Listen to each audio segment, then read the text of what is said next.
Good afternoon. Welcome. We have some visitors in the house. It is so good that you have chosen to be here for this conversation. For those of you who don't know me, I'm Becky Lynn Gregory, and I am the pastor here at Compass Christian Church.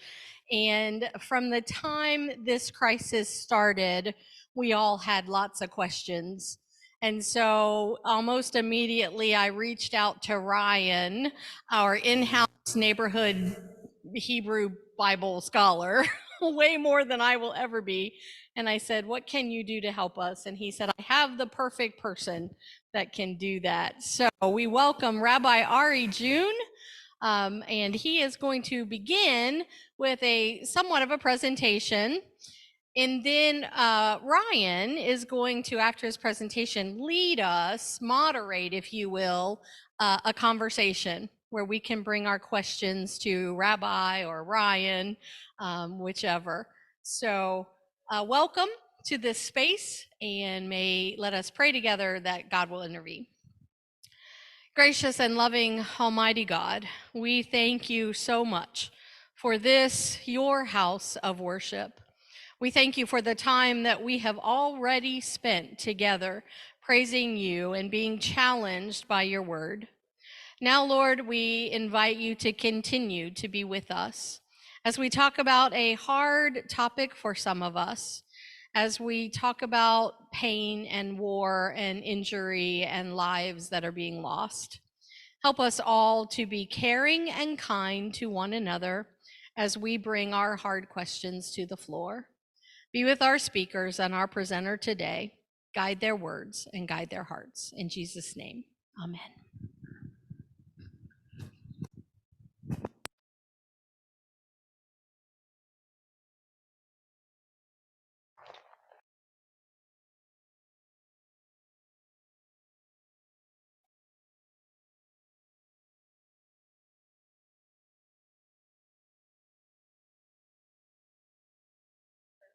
Oh, okay.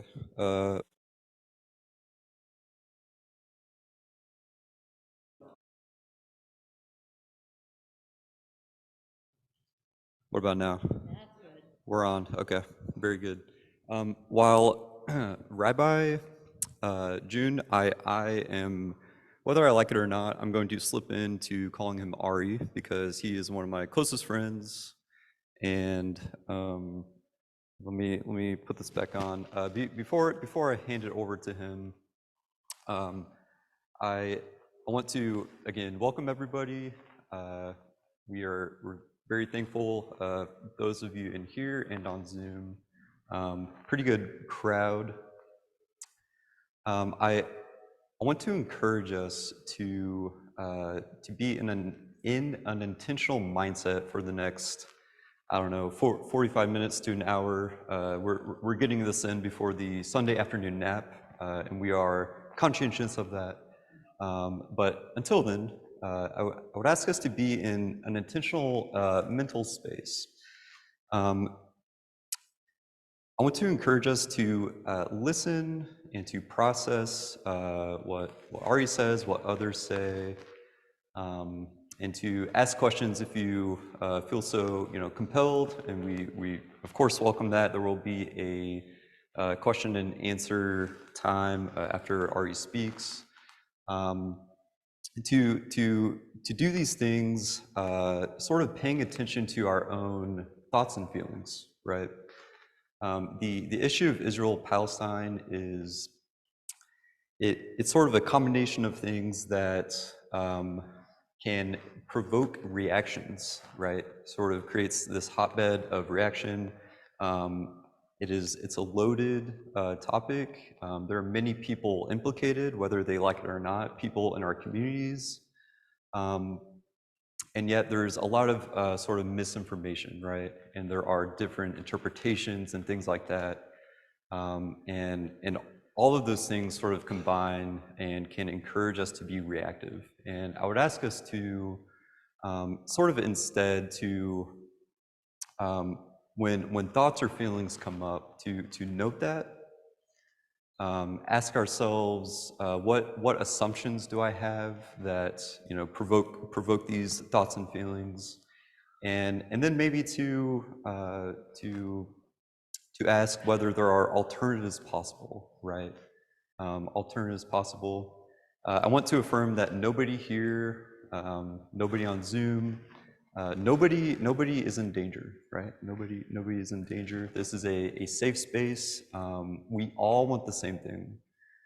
We are all in here and in the virtual space because we want the same thing, right? We want a more peaceful, a more just, a more loving world, a more peaceful, just, and loving Cincinnati, greater Cincinnati area. And I also, sort of for the church members here, I want to also encourage us and note, I think this can be a very important interfaith building block for us. If nothing else, I don't know, at least something I want us to get out of this program today is that we are doing this because we want to be better, right? We want to do better, and we want to impact our communities in a more positive way. And we want, especially those who are hurting in our communities, right? We want to support them, and those are people of other faiths and other backgrounds, for the most part, than us. So, okay, thank you all. Without further ado, Ari, please. Thank you. Am I mic'd up? Is that coming through? All right. Ryan, I appreciate your introduction a lot. Thank you all so much for giving me the time to come and speak today. I've got some visuals on the screen, but I'll try to make this as much as I can a conversation. That also means, by the way, if you've got a question or concern, even in the process of the presentation, find some way to indicate that, and we'll see if we can take any detours that we might need to take. But in any event, the purpose of today is to address what I think we can all easily identify as a major crisis in the Middle East between Israel and Hamas. And I also want to take a moment then, as part of this presentation, to look into how that's affecting our local Jewish community. So I thought we might get started with a little bit of lightheartedness before we dive straight into the heart of the matter. So if we can get that next slide. This was shared with me by my assistant director at the Jewish Community Relations Council. You do need the bottom right text to make it peak humor. This has been quite a time for the Jewish community, not just for the Jewish community, mind you, for anyone who is really fundamentally interested in peace and wants to see a good future for all peoples who dwell in Israel and in a future state of Palestine. For our local Muslim community, our local Palestinian community, our Jewish community, this has been quite a month. So, we go to the next slide. I want to name a few things, or give some framing thoughts for how we can do this conversation well. This is actually a set of propositions that one of my wisest lay leaders suggested, and I think she is right on the money here about how we can have a good conversation. And I guess to the opposite, how sometimes these conversations go off track. So there are 4 propositions that we should be able to hold at the same time without crushing them and flattening the conversation one onto the other. The first is, there is a historical conflict between Palestinians and Israelis. We could pick a starting point for that. A lot of people use 1967 to describe certain borders. We could talk about 1947 and 48 when Israel formally became a country. We could go with 1923 when there were certain riots between Palestinians and not quite yet Israelis, but Jews living in the British Palestine Mandate. We could pick lots of times to get started with that conversation. I encourage you all to read up on it because the history is worthwhile. We need to put that in a bucket and hold onto it in its own space. And then also recognize that separate and away from that, in our community here, in Cincinnati, in the United States, across the world, there is a huge uptick right now going on in anti-Muslim and anti-Jewish hate. We've actually got two tragic but illustrative examples here just in the US. We don't have to go too far away. Many of you probably read, it's probably 3 weeks ago now, of this 6-year-old boy in Chicago who was killed, Wadia, who was stabbed by someone because he was Muslim. And sadly, he was killed. And you may have also heard about the fact that at a pro-Palestine rally in LA, an elderly Jewish man was beaten to death with a megaphone by a pro-Palestine supporter. Both of these in the United States. These are two communities that are both suffering grievously in this moment. And we need to be able to say there's a historic conflict and there's contemporary suffering, exponentially rising suffering for both of these communities.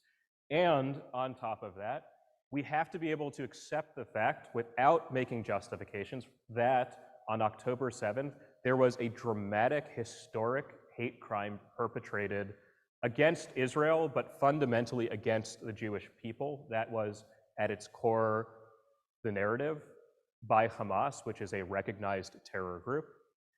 And of course, we need to be able to recognize that there is a humanitarian crisis in Gaza. And if we try to justify any of those things by recourse to one another, we are not going to have a productive conversation. We need to be able to give each one of them the justice that they're due in and of themselves. So we can keep going. That's my fundamental framing. Let me tell you what we're going to talk about today. Really 4 chapters to this. I'm going to give a little bit of background on Zionism and what it means. I'm going to talk about modern Israel, the contemporary state of Israel that exists today. I'm going to talk about the conflict that we've had since October 7th specifically. And then I'm going to talk about anti-Semitism that's risen in the US, but specifically in our area. By the way, I feel it's important to say, I'm speaking about anti-Semitism not because I think it's more worthy of discussion than hate against Muslims, but because that's the area in which I have expertise.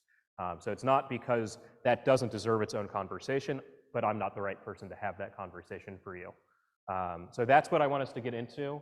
And let me just give an opportunity. Is there any kind of introductory questions, things I can try to weave into this this very short, dare I say, lecture before I keep moving? Okay, then I'm going to keep moving. So there's a lot of confusion about what this term Zionism means. And in this moment, it actually is very important for us to have a little bit of specificity when we use the word. Zionism has existed for essentially as long as Jews have been anywhere other than the land of Israel. And even at its earliest stage, we wouldn't be calling them Jews, we would be calling them Israelites. I think it was one of our biblical scholars, which is not something I really am, it's Psalm 137, that's on the rivers of Babylon. Okay, well, none of you should know it. I know that we have some Bible scholars in the room. I think it's 137. It's that famous psalm, on the rivers of Babylon, we lay down and wept as we remembered Zion. Zionism has existed for thousands of years. You don't have to go that far back to find, a token example of it either. In the 11th century, one of the medieval poet laureates of the Jewish tradition, Judah Halevi, wrote what is now a line that basically every Jew knows, which is, "My heart is in the east, while I am in the uttermost end of the west." His longing to be in the land of Israel, the land of his ancestors. Fundamentally, that's all Zionism means, that all Jews can agree on, which is that Jews have a longing for some kind of connection to a Jewish homeland and their ancestral land. There are as many definitions beyond that as there are Jews to define Zionism, but this is the common center of what Zionism means. Historically, Jews have engaged in travel to Israel, and Jews have settled in Israel throughout history without any break. Then on top of that, there is a 19th century phenomenon of political Zionism, we could say, which is that in the 19th century, this is pre-Holocaust, mind you, Jews fundamentally realized that until there was a time that they had their own homeland, they would permanently be at risk of being killed or displaced. So a movement began that Jews would found, again after a solid 2,000 years without, a place of self-determination in their ancestral homeland. And Jews began to move in larger and larger numbers back to what is now called Israel. They began to purchase land in the territory and start to set up organizations to support Jews who were fleeing a variety of countries. And that is what today many associate with Zionism. But it's important to be able to hold this, that this is a very densely packed word. It's something that I find very unfortunate, which is that there has been this co-opting of the word Zionism by a lot within current pro-Palestine movements to suggest that Zionism is a form of racism, or Zionism is a form of white supremacy, that Zionism is no different than Nazism is a common refrain. And in the same way that we shouldn't be willing to allow groups to steal others' religious language and imagery and to demonize it in any other context, this is something we should be willing to push back against. That it shouldn't be the prerogative of non-Jews to appropriate Jewish language, Zionism, and to then frame it fundamentally as an evil thing, because they might disagree with one version of it that exists today. So it's something that we should be able to wrap our heads around. I know it's complicated, by the way, because I've taken plenty of classes on Zionism alone throughout my education. There are many, many books written about it, but all the more reason we should be resistant to making it such a simplistic conversation. Okay, let's keep going. I didn't realize the screens would be so small, so I will read for you, just in case you have vision about as bad as mine. So let's talk now about modern Israel. That was the second of the four things I wanted to get into. We could do any number of starting points for this conversation. This is an arbitrary starting point. If you ask me to define this again tomorrow, I might come up with a different list. That's okay, because it's arbitrary and we've got to pick something. So what I think is worth noting when we think about the context of modern Israel, that's not to say the ancient kingdoms of Judah and Israel that you read about in the Bible, but about the land that then became a nation state for Jews that is called Israel. There's some data points that are worth taking into account.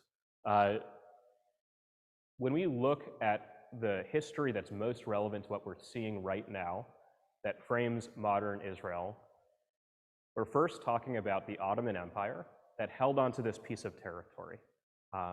We can call it Palestine. That's what it was called throughout a lot of chunks of history. I think it's an appropriate name for it in that time period. After the Ottoman Empire breaks up, it gets held and administered predominantly by the United Kingdom, by the British. The British try, I guess as hard as they could, it's hard to say if they could have done much better, but they try to administer this piece of land with two peoples in it that both fundamentally want to have self-determination.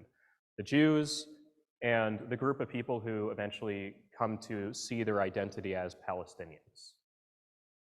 Those two peoples make the British lives of administering exceptionally complicated, which is why they then step out after just a handful of decades, and they turn it over to the United Nations and say, this is your problem, figure it out. And in 1947, the UN eventually decides to partition the land, 2 states for 2 different peoples. And it's a plan that's adopted by the United Nations and approved. And that launches us into the history that we are now still experiencing today, when the Jews who were in that place decided that they would then found an official state in the partitioned land that they were allotted, called Israel. And the surrounding Arab nations were not willing to accept that reality and all came in to invade Israel. You can probably guess how I feel about that, but you could have any number of historical interpretations of what all of that means. And we don't even need to get into it right now, but that is what sets the table for what we're still experiencing today. Some other data points that are worth being aware of. Talking about Gaza, which is where the war today is happening, and the West Bank. These are the two territories, or sets of lands, that most reasonable observers think, God willing, will eventually become a Palestinian state. So these pieces of land, just like the Ottoman Empire held the entire territory of Palestine until it fell apart, they were held by other nations until later on in 1967.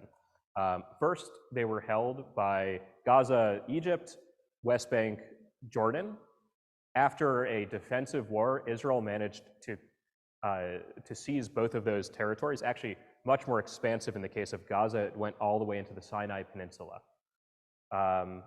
After acquiring chunks of these, some were given back. Sinai Peninsula, for instance, was given back to Egypt in exchange for peace. West Bank and Gaza still remain to some degree under Israeli administration, and it varies from one to the next. So if you see the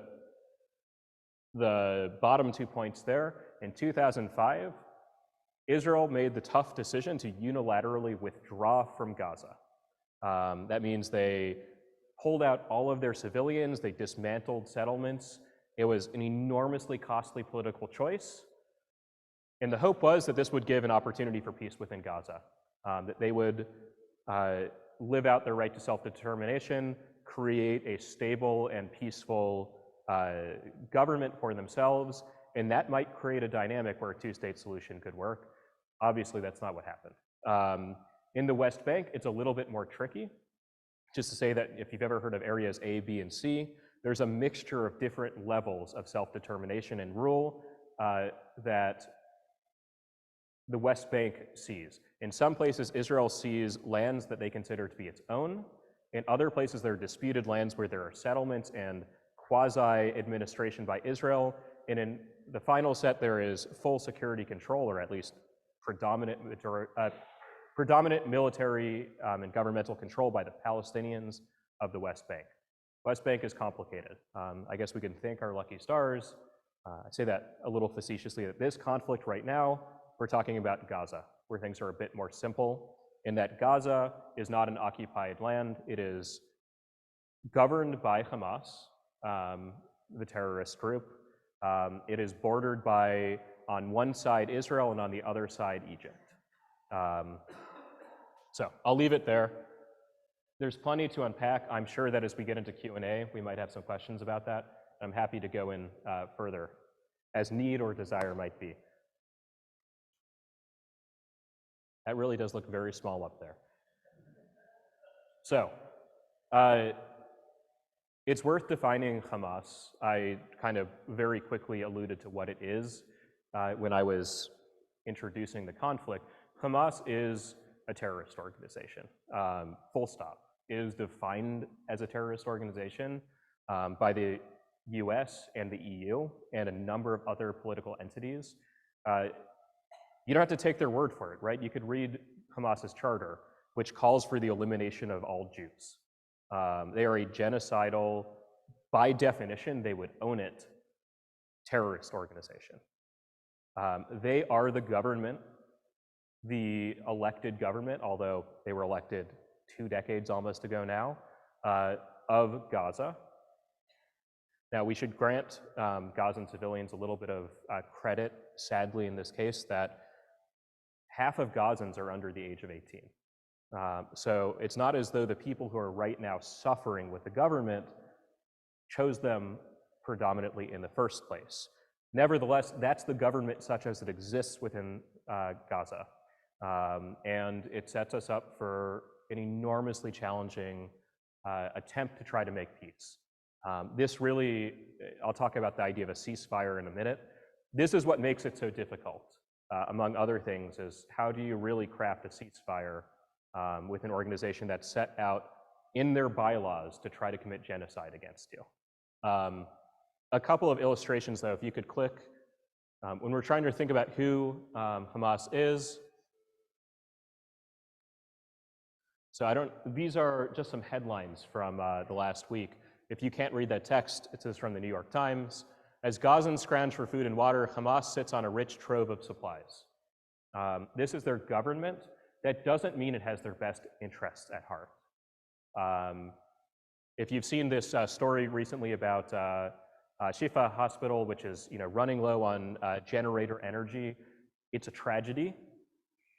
Hamas, their government, is sitting on tons and tons of fuel that could be used to support these sorts of facilities, but they've made it clear that they don't see that as their mission. If you don't believe me, take this one. This comes from a senior Hamas official who says, the tunnels are for us, the UN can take care of Palestinian citizens. Hamas is nobody's friend in this fight.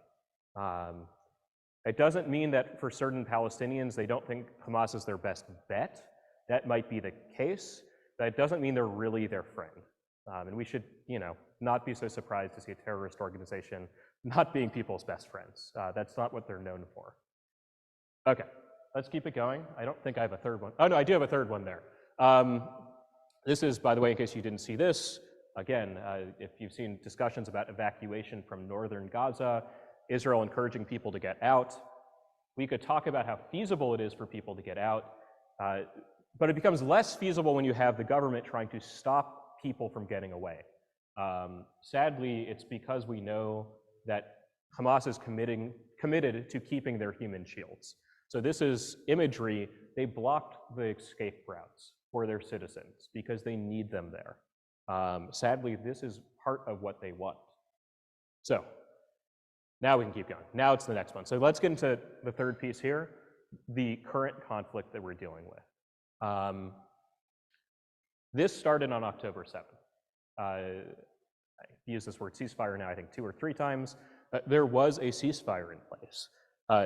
Hamas, i.e., the Gazan government, and Israel have never had true peace. They don't have formal relationships like most countries. There is no total peace treaty. They live from ceasefire to ceasefire. And the ceasefire that was in place ended on October 7th when the government of Gaza, Hamas, which has been there for about 20 years, came into Israel, murdered about 1,400 people, and took 240 or so as prisoners, as hostages. To put the numbers into perspective, as if, the numbers should be enough. Israel is about 1/35 the size of the United States. So if we had adapted that 1,500 people who were killed to be proportionate to what it would be in the United States, we would be talking about a terrorist attack with something like 50,000 Americans being killed. So when we interpret the response that Israel is engaging in, we have to see it through this framework. There's no one in Israel who didn't know a person who got kidnapped or killed. It's an outrageous number of people. And it kind of sets us up to understand what Israel might be doing right now. We'll talk about that. We'll talk about what the goals are. Whether or not we agree with the goals, by the way, but we can at least talk about what the goals theoretically are. I'm gonna give y'all a trigger warning, as the kids say. It's important for us to reckon with what this really looks like. And the only way we can do that is for me to give you a few examples of the sorts of things that have been coming out. And again, help people to understand the extreme response that's come out of Israel. So I have some examples here. Thankfully, the small size of the screen will make it a little, it's almost like it's blurred. So the first graphic here, this is from a first responder who explains that he saw when he was coming to identify victims and things like that from some of these early taken settlements, a baby which had been baked in an oven. The second example, if you might have encountered it on social media, this is of a woman. She and her family learned of their grandmother's death when they saw it on social media, because the terrorists that broke into their home filmed themselves murdering this elderly woman with the grandmother's phone and posted it onto Facebook. So their family saw their grandmother, their parent, their sibling, lying bleeding on the floor dead. That's how they learned of her death. Thank you for bringing up the third one there. This third one is a recording that has come out of one of these terrorists who actually, after having killed a number of people, called his family to brag and say how proud he was that he'd gone in and killed the Jews. This next one, I don't know if you can see that kind of weird looking picture. For a bigger, it would be easier. There's been a lot of suggestion. A lot of people floated in the early days of this conflict. Maybe this was just meant to be a small attack that got out of control. Serious people floated this possibility. Maybe they didn't intend for it to go so crazy, but you had a few extremists among the extremists who just lost control of themselves and did terrible things. On the bodies of some of the Hamas terrorists who had been killed, they found maps of the settlements they went into, guiding them how to get to the kindergartens. So this wasn't an accidental terrorist attack that got too extreme. This was the intention from the get-go. And one last piece, I don't know if y'all saw this one, it's horrifying, but sexual assault was used as a weapon during this conflict. This is of a young woman who was driven into Gaza and videotaped to a cheering crowd who had blood covering her pants because she had been sexually assaulted while being taken prisoner. So we need to put all of this into mind, as horrifying as it really is, when we understand what the current conflict looks like and what Israel is trying to do. Okay, we can go on. That's the worst of it, I promise. You won't get anything more upsetting than that. That's plenty, I think. So in this current conflict, what are the goals? At least nominally, right? What is Israel trying to accomplish? Israel is trying to ensure that this can't happen again. What does that mean? It's become clear to Israel, its military and its leadership, that as long as Hamas, an avowed terrorist group, is in power right on its border, they can't guarantee the safety of their people. Hamas has said, if they have the opportunity, they will do this again and again. And there is no reason not to believe them. Israel maybe could be more effective in preventing it the second, the third, the fourth time, but I can't imagine any government would actually accept that as a tolerable status quo, that we'll just have to hope we can stop the terrorists that we know are sitting right over here, 30 miles from our border in some cases, that are still, by the way, to this moment, launching 50 to 100 rockets at Israel a day. No ethical government would accept that for their people. Israel's stated goal is to get rid of Hamas. I think that's a reasonable goal. What it looks like in practice is hell. I think that anyone who pretends that seeing dead children who are Palestinians, that ought to be just as upsetting as seeing dead Israeli children. It's not as though one of those children deserved to die more than the other. But as General Sherman told us in 1880, war is hell. It doesn't make it wrong to engage in a defensive war. That might be what you need to do sometimes in life. But it's not going to be pretty. It's not glorious. This isn't a movie or a video game or something like that. This is awful stuff. But the intentional goal here for Israel is to root out a terrorist group that doesn't have their own people's interests at heart and has intentionally dug themselves in civilian spaces. It is known that they like to implant themselves at schools, refugee camps, hospitals. They take ambulances from the UN and others and use it for their own transport. Not Palestinians. I'm not talking about all Palestinians. I'm talking about Hamas.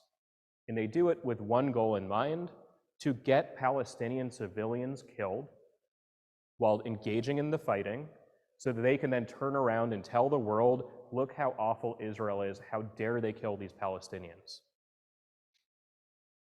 I don't think the number of Palestinians Hamas has told us have died is real. They're saying it's 10,000 right now. I'm not so naive as to believe everything a terrorist group tells me. But if it's 5,000, that's still a tragedy. And it's a tragedy that can't end until Hamas is gone, because what government would accept allowing Hamas to just stay as is and do this again in 5 years? This conflict represents the greatest loss of Jewish life in a single day since the Holocaust. So we can't imagine that this will just be let to go.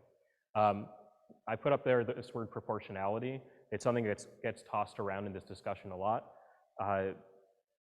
In war, your goal is to get rid of your enemy while losing as few people as possible. That's what a war means. If after Pearl Harbor, our goal was just to kill the exact number of people who were killed as Americans, that wouldn't make any sense. We don't want to have as many people die on our side as we kill of militants on the other side. The goal of Israel shouldn't be to go in and intentionally murder 1,400 civilians to take revenge for the deaths of their 1,400 civilians. Civilians may die in the course of the war, but the intention is to accomplish one core thing: get rid of Hamas. I don't know if you've seen the recent images that have come out that Israel's actually been guarding the evacuation routes for Palestinians in Gaza against Hamas, because Hamas has been shooting Palestinians as they try to flee south. The proportions here are skewed, they make no sense. We should keep our eyes on the prize, which is what is the fundamental goal. And then this idea of a ceasefire, it sounds great on paper.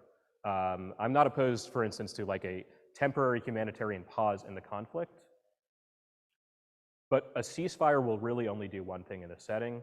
It will allow them to dig in further with the 200 hostages they still have, that is them being Hamas. It'll allow them to get more weapons in and reset their fighting. And it'll allow them to plan to do this another time. A ceasefire without eliminating the enemy doesn't get us closer to peace. I'm saying a lot of provocative things. Are there any questions? Yeah.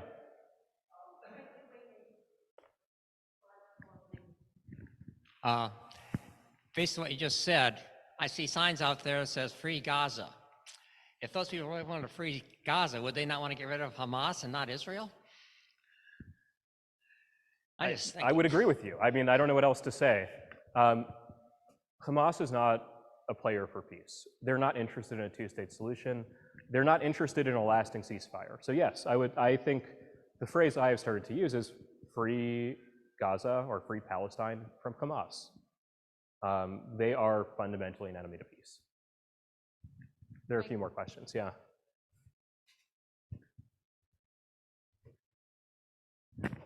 Was there a particular thing that happened to make October 7th happen, or was it just, let's go do some stuff? There's been a lot of speculation about this. The best guess that I've seen anybody put forward, it seems like a lot of people have the same assumption. Israel was very close to establishing formal peace in relations with Saudi Arabia. And this took that right off the table. At this moment, Saudi Arabia can't be seen in the Muslim and Arab world making peace with Israel. But what a sad statement to say that being too close to peace meant they needed to engage in violence. A quick question here, real quick. Yeah. So if Hamas is defeated, if that's their goal to defeat Hamas, will then the Palestinians be free to live in their land that scripturally through the Torah was also promised by God to them? Well, no one is elected to be prime minister of Israel yet, so I can't make any promises. I think one very important thing to remember in this situation is that infusing our theology into it, given that we have competing theologies, isn't going to bring us closer to peace. It might not be a satisfying answer for a rabbi to say within a church, but it's the reality, is that we have competing narratives that people hold with divine sanctity They're not mutually reconcilable. So that's not going to be a solution here. A solution would be to the first part of what you asked, which is if Hamas is no longer there, if the Palestinian people there develop a government that's committed not to attacking Israel, will there be an opening for peace? And I think the answer is yes. Palestinians left. What's that? If there are any Palestinians left, it seems like Palestinians are dying by the thousands. Those are numbers that some people, some of us choose to believe because we see it. So it seems like to many of us that the annihilation is happening on Israel's side as well. So, look, a person is free to interpret this data any way they would like. I think there is a tangible, meaningful difference between people who die as a consequence of a defensive war. It's a tragedy. Each example of that is a tragedy. The mother whose kid died doesn't care how they died. But from a totally pragmatic standpoint, there is a difference between when somebody breaks into your home, murders your child in front of you, and puts your child in an oven, and a child who gets killed in a bombing trying to eliminate a terrorist group. They're both tragedies, but they are meaningfully different. There will be Palestinians who are left when this is all over. So I have this point up here about genocide. I actually think it's a remarkably problematic narrative to suggest that Israel's goal here is to commit genocide against Palestinians for a number of reasons. First of all, the math doesn't bear out for genocide. Israel and Hamas have engaged in wars back and forth for the last 15 years or close to 20 years now.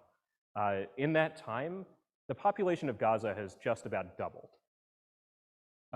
If Israel wanted to commit a genocide, and thank God it doesn't, Israel could have done so.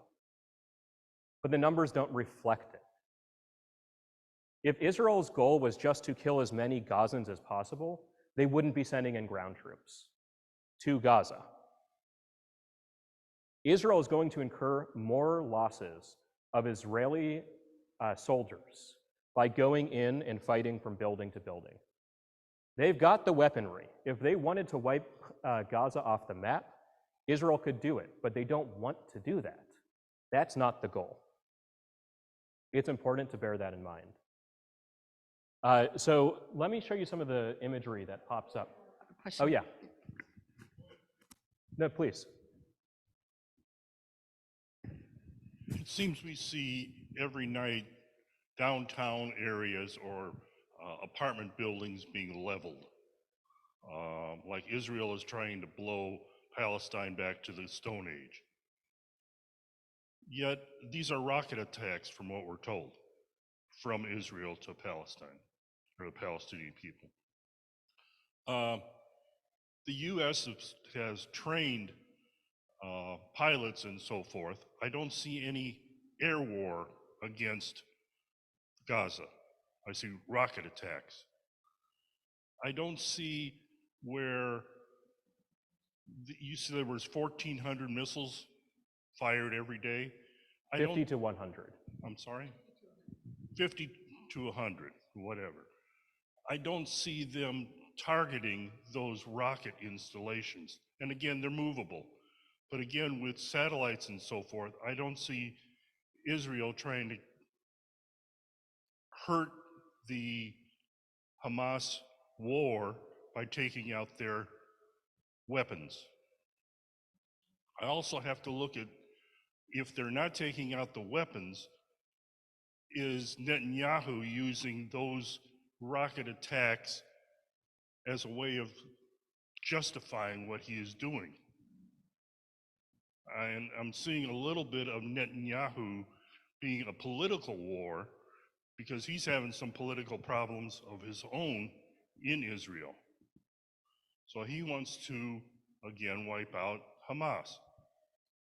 I do blame the Palestinians in some way for enabling Hamas to be such a terror threat to Israel? You said that about 20 years ago, Hamas took over as the political face of the Palestinians, and possibly their thoughts have changed over those 20 years of how they were going to deal with Israel.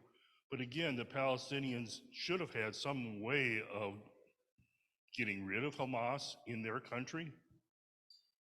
So you have to say,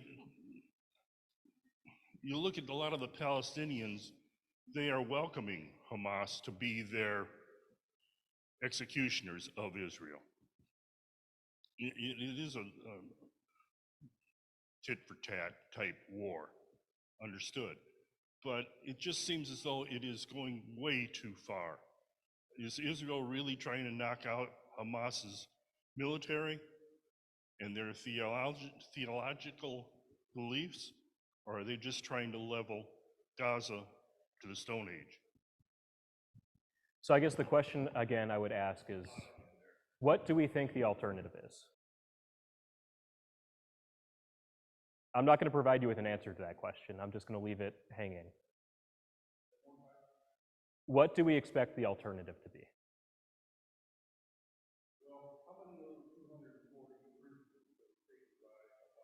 Really think are still alive? I can't possibly know. Neither of us can possibly know. Is going about things, I don't think too many are alive. If they were put in the tunnels, I'm sorry, they're in the tunnels. Yeah, again, that's not something we could even know the answer to. No, I don't think so.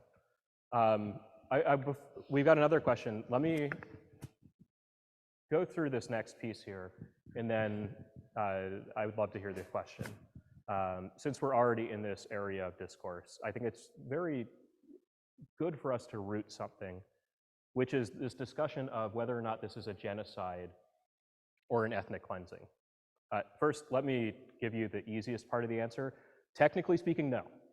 Anyone who is trying to convince you otherwise, that this is an attempted genocide, is trying to push an agenda rather than a meaningful conversation rooted in facts and truth. Again, I gave you the numbers about numbers of Palestinians who live in Gaza. The truth of the matter is Israel actually does take great pains to try to avoid collateral damage. It doesn't mean it doesn't happen. But before bombing a building where Hamas may have embedded its soldiers, they give a heads up to any non-combatants to leave. They do drop leaflets. And the unfortunate reality is that if you want to get rid of Hamas, Hamas has made it so that there is no alternative but for innocent people to be killed. But the numbers don't bear out on this being a genocide or ethnic cleansing. It just flies in the face of what we actually see in tangible data. So then let me give the people who use that language, let me give them the best rendering that I can, the best good faith read of what they mean to say. When people, I think, say that Israel is engaging in genocide, they are using that word without realizing in some cases, euphemistically. They're trying to say there are too many Palestinians being killed. This is so bad, it's a genocide. Here's why I think that's problematic. If you can, this is actually, thank you. I wasn't planning to go there quite yet, but we can use it. This is the actual definition of genocide, the one internationally agreed upon, which is the intent to destroy in whole or in part a national, ethnic, racial, or religious group.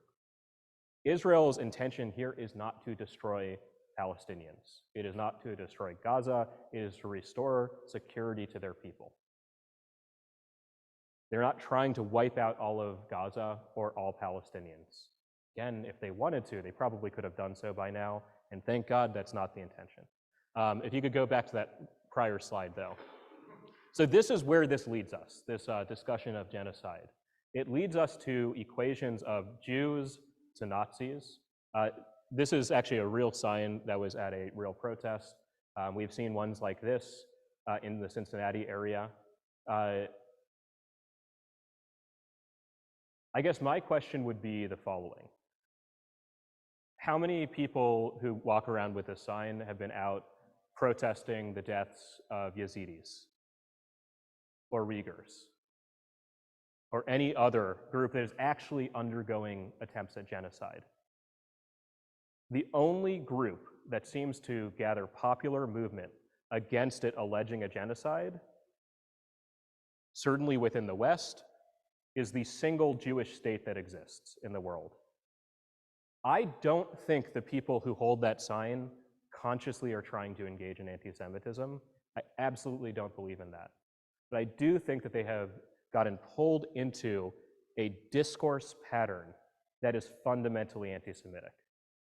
I would think about it this way. How many of you before, what's this, 2023 now? I'll give it 10 years. How many of you before 2013 had heard of white privilege? Actually, I'll put my hand down because I hadn't before 2013. White privilege. So we have a few people that had heard about it a while ago. It wasn't a common idea, or it wasn't a universal idea within our culture. I think it's an idea that many people can agree on now, which is not that white people have got it made. Like, I haven't got a trust fund. I wish I did. But that all of us who look a certain kind of way have systematic benefits built into the world that they can take advantage of. It's not that they're evil. It's that that's just kind of the way the world is structured. The same is true when we see this kind of rhetoric about Israel. It's not that people who accuse Israel of genocide and ethnic cleansing and apartheid, none of which are actually true by the definitions. It's not that they are trying to engage in anti-Semitism. It's not that in their hearts they are anti-Semitic.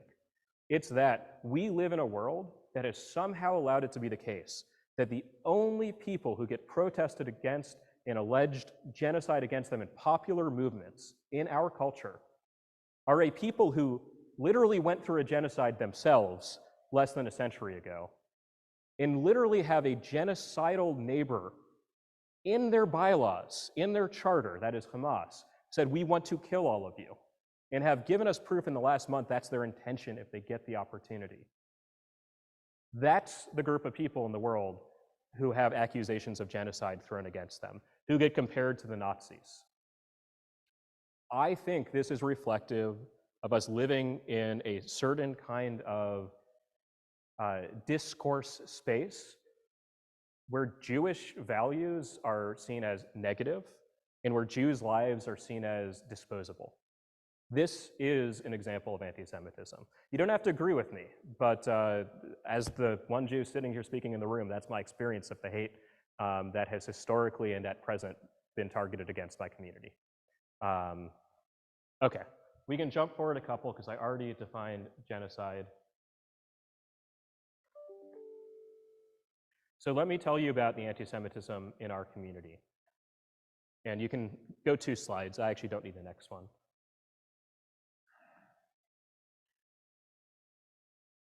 Anti-Semitism was already very, very bad before October 7th.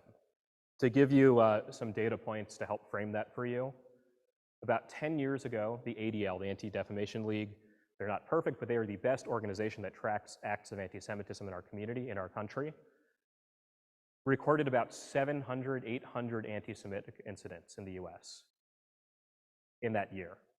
That was the all-time high. Last year, the ADL, and I should say basically every year between last year and that 10-year ago mark, they recorded new all-time highs almost every year. Last year, the new all-time high was about 3,700. So that's about a 5-fold increase from the old all-time high within a decade to the new all-time high.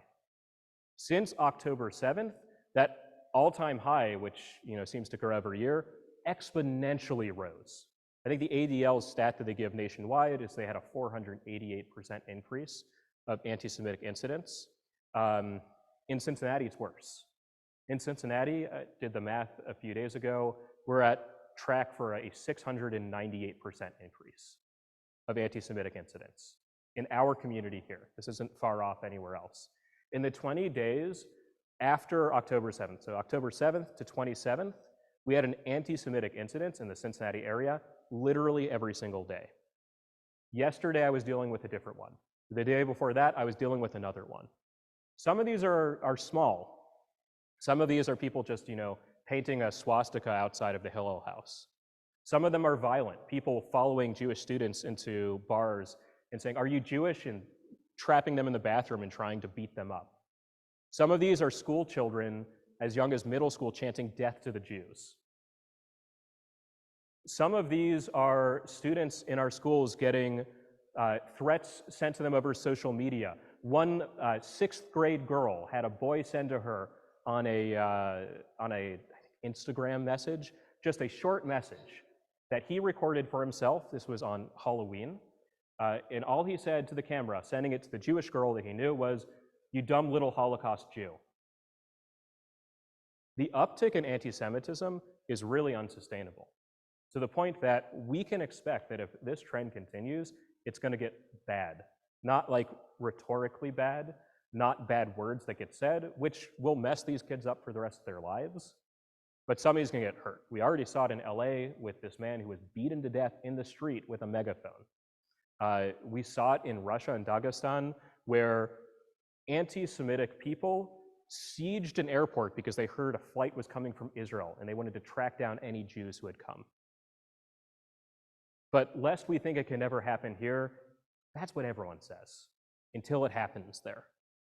So this is a horrifying trend that is really, really adversely impacting the Jewish community in Cincinnati. Muslim community sees it too, by the way. Muslim community has an uptick in Islamophobia these days. The real thing that pains me to my core is that in a moment where both Islamophobia and anti-Semitism are spiking, you would think there should be no two communities better capable of empathizing with one another to say how terrible this moment is for our communities. We are both suffering. We both have family who we know who are being killed and hurt. We are both having our children attacked in schools. This is awful. Let's come together and work together. That's not what's happening. What we're seeing in our community is that the Muslim and Jewish community are tearing one another apart and are finding ways to allege awful things about the other. And there's nothing I would love to see more than to see that trend stop. So this is a challenge to you. You want to bring me in next week or in any future week to be in conversation with someone from the Muslim community. There's nothing I love more. I've got plenty of friends from the Palestinian and Muslim community. We don't agree on all things, but most of us, the ones who I think are real responsible partners for peace, are able to sit down and have a compassionate, empathetic dialogue and really care about the other. I wish it were more so on a larger scale. Last piece here, does anyone know Thomas Burden? Okay, so I went to Bellarmine University in Louisville, Kentucky for my undergrad, which has the privilege of housing his life's works. So I've got a lot of love for Burden myself. This is from his epiphany that he has in Louisville. And he describes this in one of his journals, and then it becomes published later on. He says of himself walking down the street, "I was suddenly overwhelmed with the realization that I loved all these people, that they were mine and I theirs, that we could not be alien to one another, even though we were total strangers. It was like waking from a dream of separateness, of spurious self-isolation in a special world. And if only everybody could realize this, but it cannot be explained, there is no way of telling people that they are all walking around shining like the sun." I mentioned this willingness to have conversation and to empathize with one another. This should be the goal. I got news for y'all. None of us here in Cincinnati, Ohio are about to make peace in the Middle East. That's not a reasonable thing to set out to do. That's just not the way it's going to happen. But we could have a more compassionate community here in Cincinnati, Ohio, where we actually care about each other deeply to the core, and we recognize the full humanity each of us holds, the full stories that, we're just numbers, except we're not just numbers. And each one of those 1,400, each one of those 10,000, each one of those 240, those are real people with a real family, with a real narrative, and every one of them lost is a real loss. So this compassionate move, that's what I would love to see more than anything else. I have now talked way too long. Ryan, do you want to open us up for some continued conversation?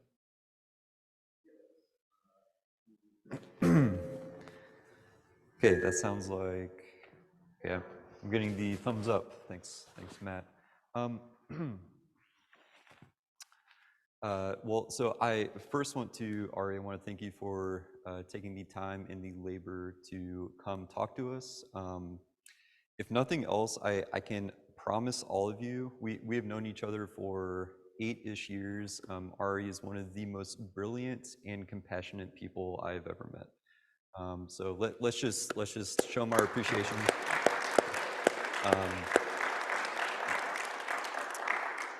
And again, this is a clearly very loaded, sensitive topic. Before opening it up to further questions, we got some good back and forth in during the presentation. Becky Lynn, thank you for running the mic. I was going to volunteer my spouse, but now I don't have to. And she, I suspect she's grateful. yeah, whether or not she would have liked that or not. Okay, so thanks. I kind of want to. I actually have a request for you to, I have a thought I want to share and then give you a chance to maybe elaborate on it or confront it or whatever. And I sort of just want to share this. This is my perspective, of course. Please take from it what you find useful and leave the rest. So I thought you did a very good job at sort of characterizing Hamas. It sounds, it sounds. A caricature isn't the exact right word, but I mean, it is accurate. Okay, Hamas is a, this is not controversial that they are a dangerous and terrorist organization, and their intentions are clear, right? I sort of want to clarify and maybe ask you, Ari, to elaborate. The opposite is not true for Israel, however. Israel is a when we encounter, and I'm talking to the Christians in the room, the people who are not directly implicated in this conflict. When we hear the word Israel, it's a religious term for us, right? We encounter it mostly in our scriptures, including the New Testament, and but sort of, even though it's the same word, in contrast, the modern country of Israel is not a necessarily religious entity. Sort of in the back and forth, and I hear this a lot, you read this a lot, out there among my students in the media. Lots of sort of like assuming motivations and intentions from government and military officials in Israel. I would caution us against doing that in the same way that we can for Hamas, because Israel is not a religious state. It is a democratic, modern, pluralistic society, and sort of in that vein, so again, my opinion, I'm very uncomfortable. I have a hard time. This is probably has something to do with my age, but I have a very hard time sort of trusting governments and militaries, our own included. But sort of the analogy with our own, own society, own government, the problems that we have had, the conflicts that American military has had across the world. I wonder if some of those same, the analogy can be useful to think about Israel not as a religious entity, but and whatever the strengths and weaknesses of a modern, technologically advanced, democratic, pluralistic country and its military conflicts. I do want to, sort of clarify and by the way, Judaism also, not all Jews are religious, right? So I do want us to be careful about imputing, sort of assuming motivations. Do you want to elaborate on that, I guess? No, I made a little reference to this earlier when I said, we're talking about Jews at one point, Israelites at another point. Today's Israel is very pluralist, racially, religiously. Israel is the home to a lot of different religions, not just, by the way, Jews and Muslims and Christians, but also the Druze and Baha'i and other groups. Israel's racial makeup is incredibly diverse. A lot of people want to kind of press our Western, or even it's not just Western, our American black-white conflict onto this. 50% of Israel is Middle Eastern or North African. It's not a black-white dynamic. It's a much, much more diverse place than us here in Cincinnati, Ohio. Religiously, the same is true. I referred kind of in passing to this discussion of apartheid. Apartheid is a real thing. It came out of South Africa, and the discussion often with regard to Israel and apartheid is again a similar path toward demonizing Israel and saying that there are certain legitimate reasons that governments should and businesses should boycott them. Without getting too much into apartheid, but talking specifically about the religious diversity of the place, when it comes to Muslims and Jews in Israel, Israel has Muslim and Palestinian Supreme Court justices, members of its parliament, people who get full rights and have full voting privileges. Doesn't mean that there's not discrimination. I'm often the first one to call it out when it happens. But there are a lot of critiques that get lobbied that are just kind of us trying to force our American understanding of the world onto a people or peoples in a conflict that really is just different. It's a unique space. Yeah.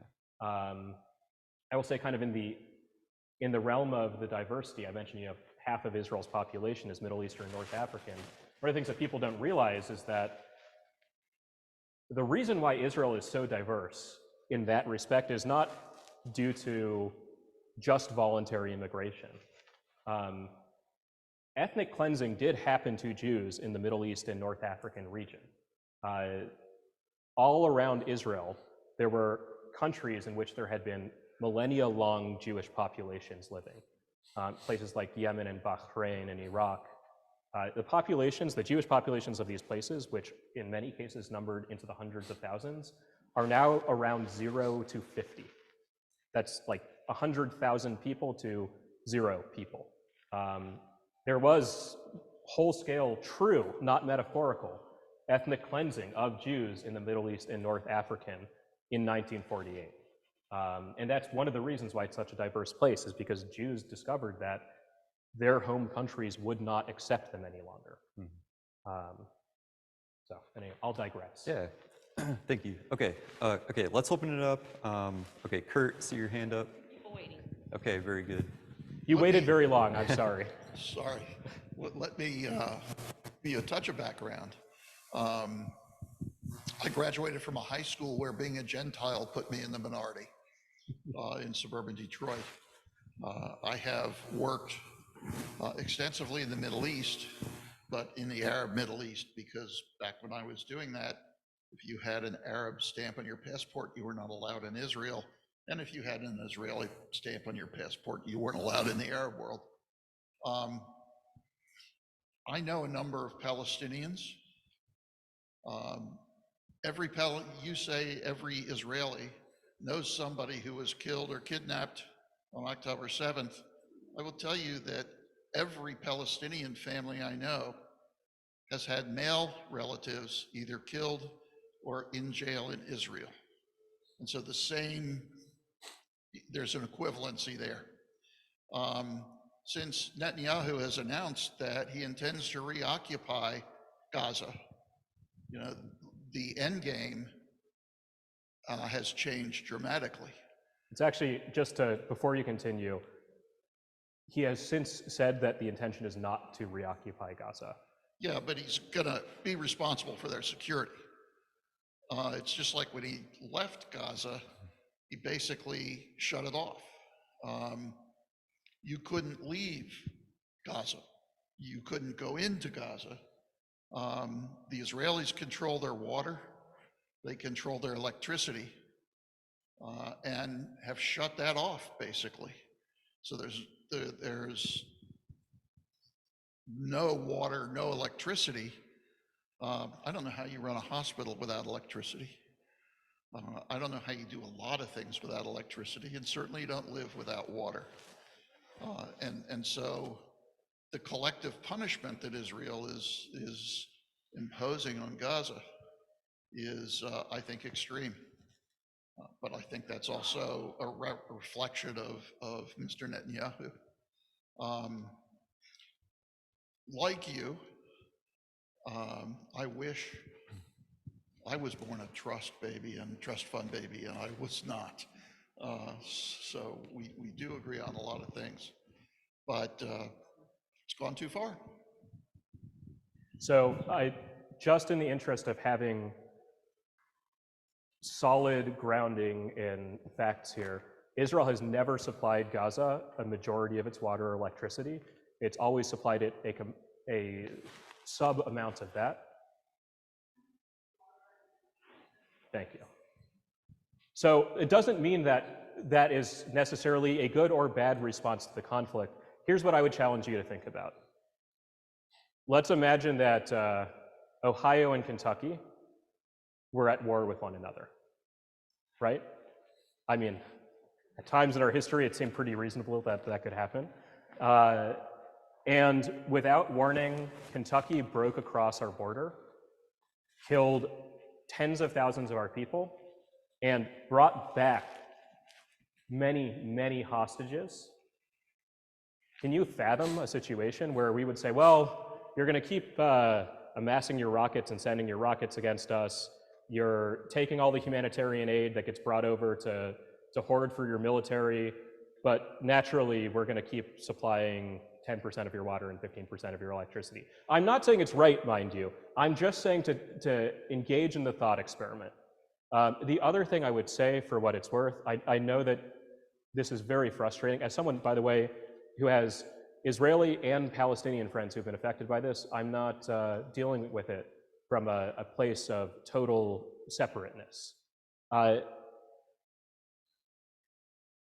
For those who are upset about Israel cutting off entry and exit of people and goods, I wonder how many of those people have lobbied their critique against Egypt, which also has a land border with Gaza. They're not doing it either. I'm not saying one makes the other right or wrong, but if you recall when I said there's this strange narrative that has been enabled by anti-Semitism that kind of lies at root within the conversation, that's an example of it. The fact that the only people who seem to be judged with this standard of cutting Gaza off from the world, when Gaza has 2 land borders, is the Jewish country. Now, perhaps we should be upset at both Israel and Egypt. I've just yet to see a single person named Egypt in that conversation. And it, makes my senses go and say, I wonder why that is. And again, there's no right or wrong answer to this, but just I would encourage you to engage in the thought experiment. Sorry, Becky Lynn, did you? I was going to just say one last question, and then I'm going to ask something of the both of you to wrap it up. Yeah. I was going to go the same thing. We've been at it for over an hour. Appreciate everybody's attention and engagement. I'm certainly up for continuing the conversation in here afterward, but we'll formally end after Dave, and then When you went through the history here, you didn't mention the Abraham Accords. One more time.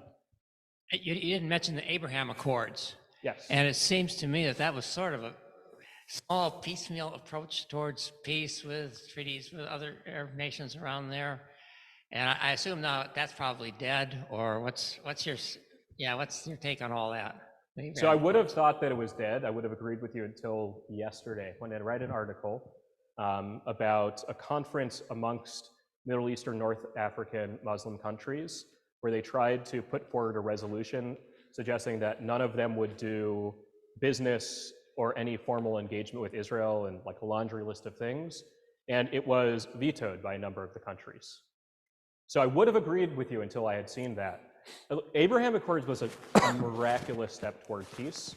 Among other things, what it showed us is that while a lot of these Muslim majority Middle East, North African countries are happy to use the Palestinians in their PR campaigns, they actually don't care so much. They wish it would stop affecting them. They wish we could get resolution. I would be immensely happy. You can take this to the bank. There's no one who would be happier to see peace in the Middle East between Palestinians and Israelis than the Jewish people. To be able to talk about my homeland without having to add an asterisk next to it would be wonderful. My last question, just as a wrap up, and it just came from the floor as well. We're talking about our mission and ministry as Compass Christian Church, as Christians in this world today. What can we do as Christians to support both our Israeli and Palestinian neighbors?